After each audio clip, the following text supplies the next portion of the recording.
हर हर महादेव दोस्तों, स्वागत है आप सभी का एक बार फिर से। मेरे देवाधिदेव महादेव आप और आपके परिवार पर अपनी कृपा दृष्टि सदा सर्वदा बनाए रखें। दोस्तों, यदि आप अपने जीवन में सुख समृद्धि चाहते हैं, धन वैभव चाहते हैं, जीवन के हर क्षेत्र में सफलता पाना चाहते हैं, व्यापार में तरक्की चाहते हैं, नौकरी में प्रमोशन चाहते हैं, अपने बच्चों का भविष्य उज्जवल बनाना चाहते हैं, तो आप बिल्कुल सही चैनल पर आए हैं।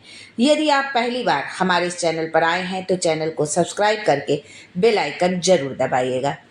दोस्तों, हर महीने की कृष्ण और शुक्ल पक्ष की त्रयोदशी तिथि शिव जी के निमित्त प्रदोष व्रत किया जाता है। इस दिन प्रदोष काल में महादेव की पूजा का विशेष महत्व होता है।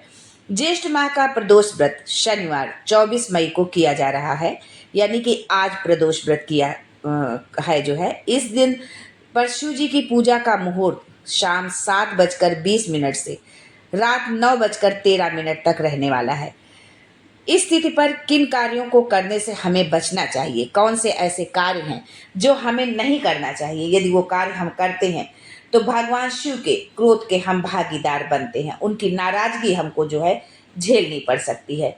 तो आइए जानते हैं आज के इस वीडियो में कि किन कार्यों को करने से हमें बचना चाहिए। लेकिन आगे बढ़ने से पहले आपसे रिक्वेस्ट करती हूँ कि वीडियो को लाइक करिएगा, दोस्तों को शेयर कर दीजिएगा, और अगर आपने अभी तक चैनल को सब्सक्राइब नहीं किया है तो चैनल को सब्सक्राइब करके बेल आइकन जरूर दबाइएगा। दोस्तों, प्रदोष व्रत की पूजा में कभी भी शिवलिंग पर आप टूटे हुए अक्षत न चढ़ाएं। प्रदोष व्रत में ही नहीं, शिवलिंग पर कभी भी आपको टूटे हुए अक्षत नहीं उनको अर्पित करना चाहिए।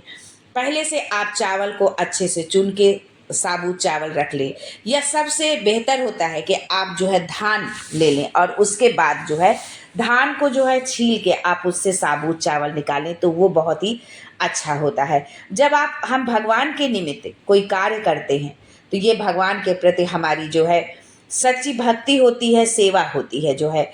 इससे जो है भगवान प्रसन्न होते हैं, भोलेनाथ की कृपा जो है हम पर होती है, हमारे घर परिवार पर उनकी कृपा बरसती है। तो इस बात का आप जरूर ध्यान रखें।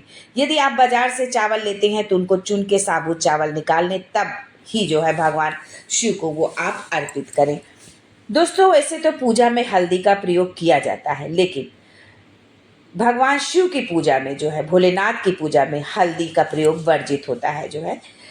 तुलसी दल जो है, तुलसी दल के बिना भगवान भोग ग्रहण नहीं करते हैं, लेकिन जब आप भगवान शिव को भोग अर्पित करें तो आप उसमें तुलसी दल की जगह जो है आप बेलपत्र उसमें डालें, तब उस भोग को अर्पित करें और भगवान उस भोग को आप का जो है प्रेम के साथ उसको स्वीकार करेंगे जो है। तुलसी दल सब भगवान के भोग में जो है आप लड्डू गोपाल के भोग में, हनुमान जी के भोग में, भगवान विष्णु के भोग में तुलसी दल रखें, लेकिन भगवान शिव के भोग में अर्पित ना करें। बहुत बार होता है कि जब हमारे घर में या कहीं पर भी कोई पूजा का कार्यक्रम होता है, कोई अनुष्ठान होता है, तो उसमें जो हमारे पुरोहित पंडित होते हैं, ज्योतिषाचार्य होते हैं, वो जो है हर एक भोग में जो है तुलसी दल रख देते हैं। गणेश जी का भोग लगाया तो भी उसमें भोग में तुलसी दल रख दिया, लेकिन नहीं, गणेश जी को भी जो तुलसी दल का भोग में उनके तुलसी दल नहीं रखा जाता है, ये बात ध्यान रखें। नारियल भी जो है भगवान शिव को नहीं अर्पित करना चाहिए। हाँ, नारियल का पानी आप उनको अर्पित कर सकते हैं। शिवलिंग पर इन चीज़ों को अर्पित करने की मनाही है। ऐसा करने से जातक को शुभ परिणाम की जगह अशुभ परिणाम मिल सकते हैं। आपको कुछ कार्य हैं जो नहीं करने चाहिए जो है शिवलिंग पर। प्रदोष व्रत करने वाले साधक को, यदि आपने प्रदोष का व्रत रखा हुआ है तो इस दिन आपको नमक का सेवन भूल कर भी नहीं करना चाहिए। ना तो जो रोज़मर्रा की ज़िंदगी में हम खाते हैं, ना उस नमक का हमें प्रयोग करना है, और ना ही व्रत वाले नमक का प्रयोग करना चाहिए, यानी कि पूरी तरह से नमक खाना वर्जित होता है। आप जो है इस दिन फलों का सेवन आप कर सकते हैं, मीठा आप खा सकते हैं, गुड़, शक्कर, फल, फ्रूट्स, दूध, दही, इन सब चीज़ों का आप सेवन कर सकते हैं, लेकिन नमक का सेवन ना करें जो है। सुबह पूजा अर्चना करने के बाद प्रदोष काल में दोबारा शिव जी की पूजा करनी चाहिए, और इस पूजा करने का भी एक नियम होता है। सुबह के समय आपने जो पूजा की है, जो आपने थाली लगाई है, उसी थाली में आप इतना पर्याप्त सामग्री रखें कि शाम को भी आप उसी पूजा से भगवान शिव का जो है पूजन करें उसी सामग्री से जो है, जो आपने रखी हुई है सुबह के समय, तो थोड़ा थोड़ा बचा कर रखिए। और जो है सूर्यास्त के बाद जो है भगवान शिव को जल अर्पित नहीं करना चाहिए, इस बात का। हाँ, उनको आप जल के छींटे आप दे सकती हैं, जो है जल के छींटे मार सकती हैं, बाकी आप पूजा करिए, लेकिन जल अर्पित नहीं किया जाता है, इस बात का भी आपको ध्यान रखना है। जो है प्रदोष काल में जो है मतलब सुबह के समय पूजा करिए, और उसके पश्चात प्रदोष काल में भी। बहुत लोग व्रत रखते हैं तो निर्जला व्रत रखते हैं और प्रदोष काल में पूजन करने के बाद ही जल ग्रहण करते हैं।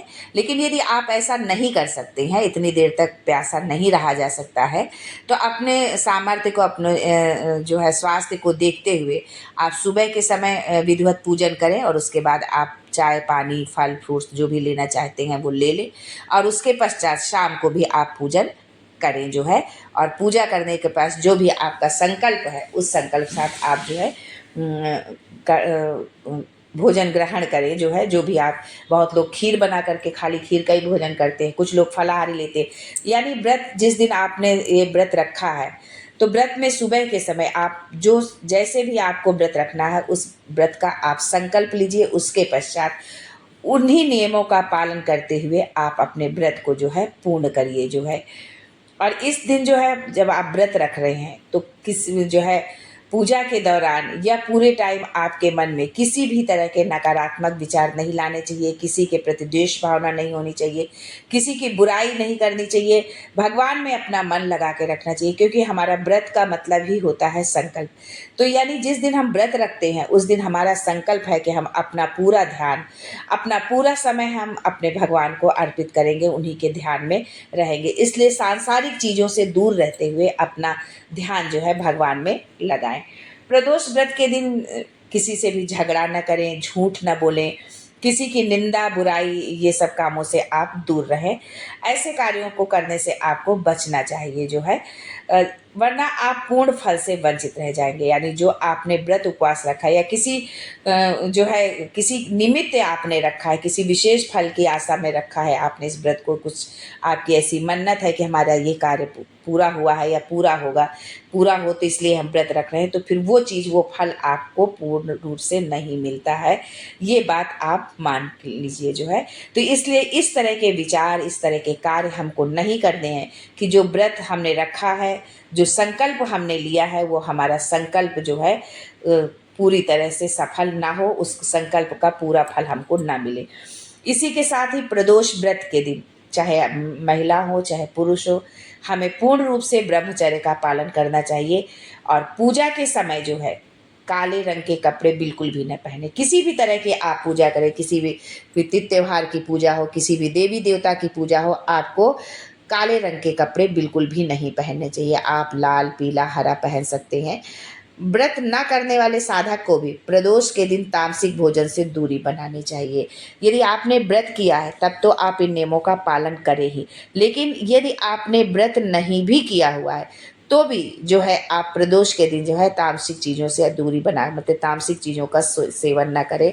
लहसुन प्याज मांस मदिरा इस तरह की चीज़ों का सेवन आप नहीं करें। प्रदोष व्रत के दिन अगर आप व्रत नहीं भी कर पा रहे हैं, तब भी आपको इस दिन जो है मांसाहार भोजन जैसे मांस मछली प्याज लहसुन ये नहीं खाना चाहिए। इसके साथ ही इस दिन पर जो है आप मदिरा पान भी ना करें, जो है इसका सेवन ना करें, शराब का जो है, वरना आपको भगवान शिव की नाराज़गी झेलनी पड़ सकती है जो है। तो इन बातों का ध्यान रखते। बहुत से लोग ऐसा बोलते हैं कि भगवान शिव तो खुद भांग खाते थे, भगवान शिव तो नहीं। वो उसका गलत तरह से उसका जो है प्रेजेंट किया जाता है। भगवान शिव का जो है कि वो उन्होंने विष पान किया, यानी जो जिसको कोई नहीं ग्रहण करता है, जिसको कोई नहीं महत्व देता है, उसको भगवान।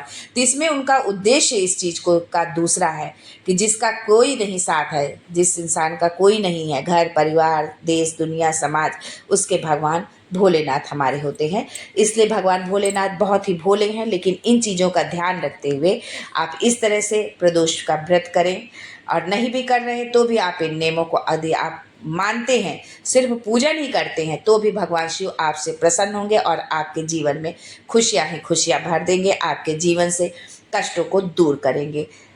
आज के लिए बस इतना ही। फिर मिलते हैं कुछ नया, कुछ अलग, कुछ अद्भुत लेकर। तब तक के लिए हर हर Mahadev and thanks for watching my video.